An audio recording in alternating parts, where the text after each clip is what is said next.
on the, can everybody hear me? Yeah. So this is really a story mainly of my father, and my father is someone who I really feel like I barely knew. I don't know how you all felt about your connections to your family and the Pokempners who told their story, because my dad was a very private man. He was very patriotic. He was very proud of his family. He was proud of his siblings and his connections to the past. But he rarely would talk about like how he got to this country, you know, his feelings about the separation from everyone. And it's kind of like, you know, when you think today, if only I knew then what I know now. And I wish I could have related in a different way to my dad. I wish I could have asked him more questions, that there would have been more openness. My dad and I had a similar temperament at that time, and so there were always a lot of fireworks around our relationship growing up. And I still feel like I'm in my growing up. So, you know, I'm learning. I spent the whole summer looking at pictures and little fragments that I found of my father. And so I felt like I got to know him more this summer than I ever did in the past. Let's see about, my father was the fourth from the oldest, and Mira was born apparently 1 year after him. Now this picture, neither of these are my father. And I don't know if anybody knows who either of these people are. It looks like Morris on the left, I think. Morris on the left. Because I Yeah. just named this the immigrant story because I felt like here are these two men, and the man on the right has this suit on that is so oversized, he probably had to put that on when he went to have his picture taken.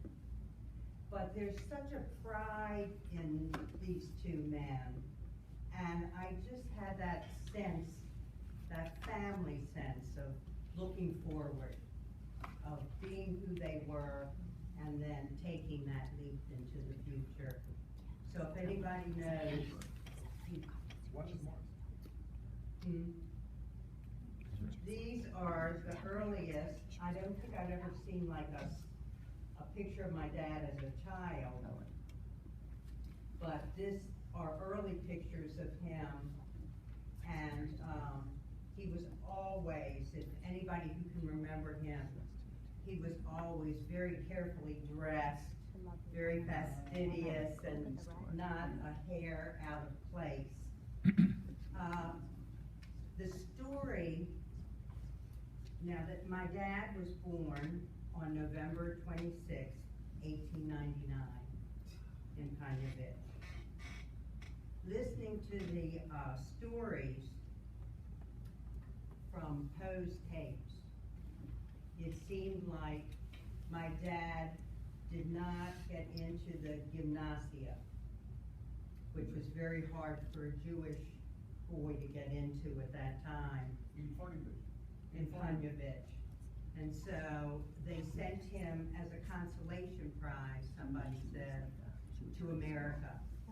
He must have been about 13 or 14 when he came, and I believe he must have gone to the Resses in Pittsburgh. Yes, he did. He went to my grandfather. He went to your grandfather. And so he lived in Pittsburgh, and for a time, he lived in Chicago. He lived somewhere else too, man. That's not him, was it? New Bedford. No, that's where I think Morris. Yeah. And I have something from Chicago that was sent to him from the draft, so he must have lived there for a while. It's probably thanks to him that all the American Pokempners, Went to because he was the one who brought others over. No, Morris Yeah. did. Morris was the first. Morris. Well, Morris he was definitely the first to come to the States. Oh, okay. And he actually Morris was sponsored the a lot of his first. brothers here. Mhm. So I think, my guess is that whoever that is in that picture with Morris, it was probably one of Morris's menswear store jackets hanging on him. Are you talking about my grandfather? So that's what I think my dad Your did father, it yeah, first. my grandfather also had men's and boys clothing in Pittsburgh. And that's what I think, so my father must have gone to work. Yes, But then a lot of this I'm just pulling together on different scraps of information that I have. He was also, we always heard, model for Hart Schaffner and Marks, was a clothing manufacturer, I think, out of Chicago. So I wouldn't be surprised if, these aren't early pictures of maybe when he did that. Modeling career. His modeling career, that's right. Now, so he must have come in about 1913, when he was about 14 years old. And what I do have is that, I have a story that he went back to Tanyavich in 1915, and that Poe and Dad were supposed to be conscripted. They were afraid they were going to be conscripted in the Russian army, and that they got false papers from our grandfather as tea merchants, and that they had to escape through Siberia on a hay wagon. Now this. Sounds good. Sounds good. And Sounds then good. go through Siberia, travel through China, and then Japan, entering the United States through the West Coast. But when I met with Sarah and Aviva this summer, I was told that none of that was really occurred. So it really is interesting how family stories can take a life of their own. What I do know is that I have a telegram from Harbin sent from him to Pittsburgh in 1915. And I have this picture of these three. I know my dad's on the right. And it has either Chinese or Japanese. I should ask our Korean expert, maybe. You know, I got a picture of Morris in a rickshaw, and I think what happened was that great-grandpa, who was the Cunard agent, Right. Yes. part of Lithuania, Yes. was shipping people out on the Asian route. Huh. And that's Yeah. what happened. I think they that's went true. through Harbin, and that was one of the ways they got to the United States. So I think that you're right. Mhm. Yeah. And then I have 5 nights that he spent in Kobe, Japan. Now, this is my dad in the early. I don't remember ever seeing my dad quite like this. But that isn't part of him. Now, I also wanted to mention that in 1917, the U.S. entered World War I. My father registered for the draft, and he finally got his draft card, classified 1A, on November 2nd, 1918. The war ended, though, 9 days later, on November 11th, so that he never got to serve. But what he did do, that I found letters of, from the Secretary to the President of the United States, was thanking him for his offer to go to Russia on a spy mission. And that was dated 1918. photos with me. James Bond. Dad returned to Pittsburgh, and, we really don't have down what he did, but he must have continued in the men's business. And when he heard that his dad was ill in about 1923, he decided to, go back to see him. And yes, he took this, he was on this ship, and I think his room, he was on level E, room 504. I see him there. So much for having protect you. Yeah. So, I have a little, receipt of his room number and his ticket. There are other room receipts from Vienna, Paris, Amsterdam, Germany, Czechoslovakia, all for that time. And I even have an alien registration card for him from Thief River Falls, Minnesota. I have no idea, except my partner and I traced down that it must have been between 1915, 1921 because of the signature on the card, but I have no idea how that could fit into his life. In the 30s, my dad moved to Menneson, Pennsylvania, where he opened his own men's store called Pokies. He met my mother. Wow. This was my mother about the time that they met. He met her at a costume party on Halloween night. I always remember that story. It's like. And they were married in September 1934. So yes, this is their courtship. And That's Jeff Abby's was born story. in Pittsburgh, Vanessa. but your birth certificate's Pittsburgh. I'm learning a lot. I think that I went to 1936. I don't know if they had a hospital in Menneson.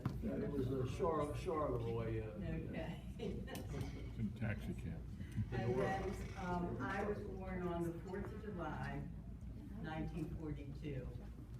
And the story that was always told was that I should have been born on the 3rd of July, but that my father insisted on waiting till a man came to pick up a pair of pants that my dad had altered, and that got him to the hospital by the 4th. He again registered for the draft in February 1942, but was denied classified 4-H because of his age.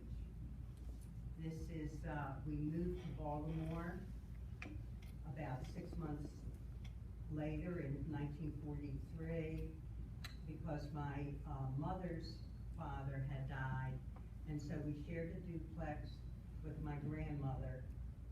And this is a picture of all of us around that time. I think there's one of Joe and Dad too. See, he even looked dapper, even at the beach. And he had a men's store of his own. It was called Pose, and it was right across from the courthouse. And this is a picture of my parents in front of his store. He always had very fine taste, and I believe that he sent a lot of things out to all the brothers at that time. He and my mom loved the opera. I remember it playing every Saturday on the radio in our house. And they loved the symphony and going to art museums. And my dad really was a follower of the Orioles. And he took me to my first baseball game that I remember because it lasted 17 innings before there was even a run. And by that time, we were in the parking lot. So it took me a long time to go back to a ball game. But now I'm free. We belong to Reformed Temple. Dad was always given to, many charities. Whoever sent something in the mail, my father always responded. I don't know about my father's dreams or his early memories. I do remember meeting my mom and dad on their one trip to Europe, and that was in 1972. And my dad and I shared some special moments in the synagogue in Toledo. I also know that one of the highlights of my dad's life was his trip to Israel to get to visit, yes, with Zvi and Sephora. And this is such a special picture. I think that Hoved sent me, that of Dad and Zvi sharing the sunlight of the day. Merle, let's make sure that you talk a little bit also about yourself, your life, and then Joey about his family. Well, I'm just going to finish with that, my dad was really honest, hardworking, with a good heart, and he loved the many freedoms that this country gave him. And now I'm going to turn it over to Joe, maybe Joe and Judy, to talk a little about their beautiful continuation. And then will you speak about your life? We haven't heard anything about you. Why don't you take a minute just, because I remember you in the national parks and in New Mexico. Just take 1 minute if you would. You're too modest. I've been living in Albuquerque, New Mexico for the past 25 years. And I've had a long and circuitous journey. I think I started my whole second life when I got sober in 1986. So I've got many blessings, and I've got a lot of people to thank, and I've always felt very supported by the family. Excellent, thank you.